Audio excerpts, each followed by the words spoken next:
Hello everyone, my name is Kazuki Nomoto, and I am a second year master's student at Waseda University in Japan.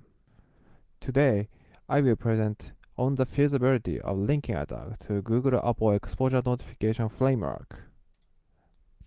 This research is a collaboration of Waseda University, MTT, Ministry of Internal Affairs and Communications, Osaka University, National Institute of Information and Communication Technologies, and Riken Center for Advanced Intelligence Project. First, I provide background of our research. Contact tracing is used worldwide to prevent the spread of COVID-19. Discrimination and prejudice against persons who are COVID-19 positive and healthcare workers is a social problem. People's privacy should not be threatened by contact tracing. I present an overview of this study. We targeted Google Apple's exposure notification, which is a representative implementation of digital contact tracing. We proposed and evaluated the face photo linking attack. This attack is to link a person's face photo to his or her COVID-19 infection status. We addressed three research questions. The first is a linking attack target the Google Apple Exposure Notification Framework feasible? The second is the attack scalable? The last is, what is the effective approach to mitigating the attack? I will present today along with the order of these research questions. First, I explain about close contact. A close contact is someone who was less than 1.8 meters away from an infected person for a cumulative total of 15 minutes or more over 24-hour period. A person in close contact with a positive person is likely infected with COVID-19 and should be isolated and PCR tested. Next, I explain contact tracing. Identification of close contact has traditionally been done manually. In COVID-19, a mechanism was established to automatically detect close contact using digital technology such as smartphone, QR codes, and Bluetooth. This mechanism is called digital contact tracing. The Google Apple Exposure Notification Framework is a representative implementation of digital contact tracing. This framework was developed by Google and Apple. It is installed as standard on Android and iOS. This is widely used in 38 countries. Exposure Notification Framework uses Bluetooth Low Energy to send and receive identifiers to each other. The framework installed on each smartphone sends its own identifier to the smartphone of others, as shown in this slide. The smartphone stores the identifier received from the other smartphone. Next, I will explain how close contact detection works in the exposure notification framework. COVID-19 positive users upload their identifiers to the app server using the app functions. The app server distributes the uploaded positive identifier to all app users. The app compares the positive identifier with the identifiers it has received and stored from various people over Bluetooth Low Energy in the past. If the stored identifier and the positive identifier match, then close contact is detected. Based on these backgrounds and mechanisms, I will describe the attack procedures. I show the threat model. The attacker aims to automatically collect face photo of COVID-19 positives. Initially, the attacker links the identifier to the sender's face photo. For example, this sender transmitted identifier 123. This switch transmitted identifier CCC. The identifier of positive person are distributed by key servers. The attacker gets the positive person's identifier.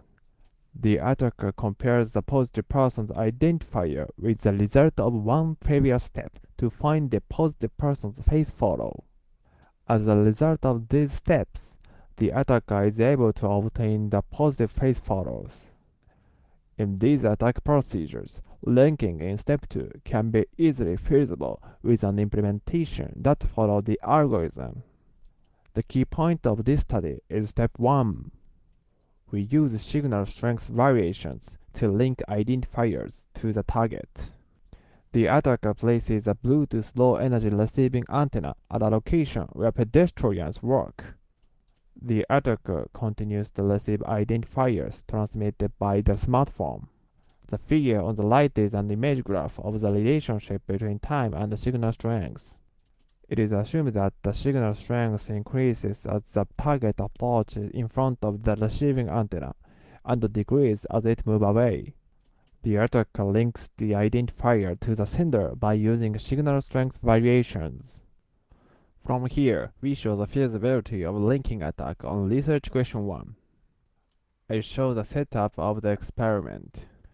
In the experiment, two cameras and a parabolic antenna connected to a Bluetooth low-energy receiver are set up as shown in this figure. Pedestrians walk in front of this setup. This graph shows the relationship between time and signal strength recorded in the experiment. The blue dotted line plots the time and signal strength of the received signal. The red dotted line is the time when the pedestrian reaches the front of the antenna. The blue star mark is the time when the signal strength is at its maximum.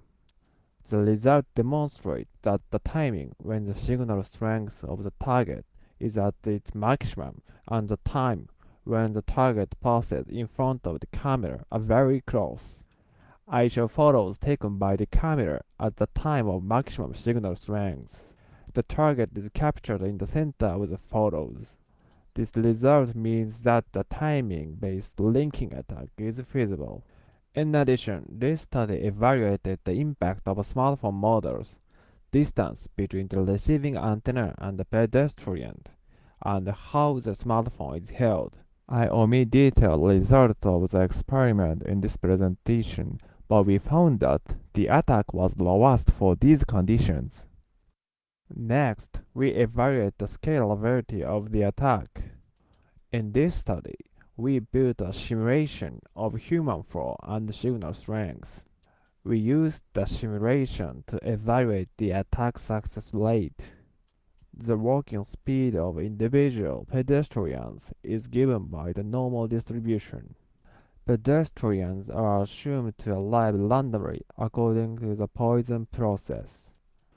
The signal strength received by the attacker's parabolic antenna is computed using Fourier's transmission equation.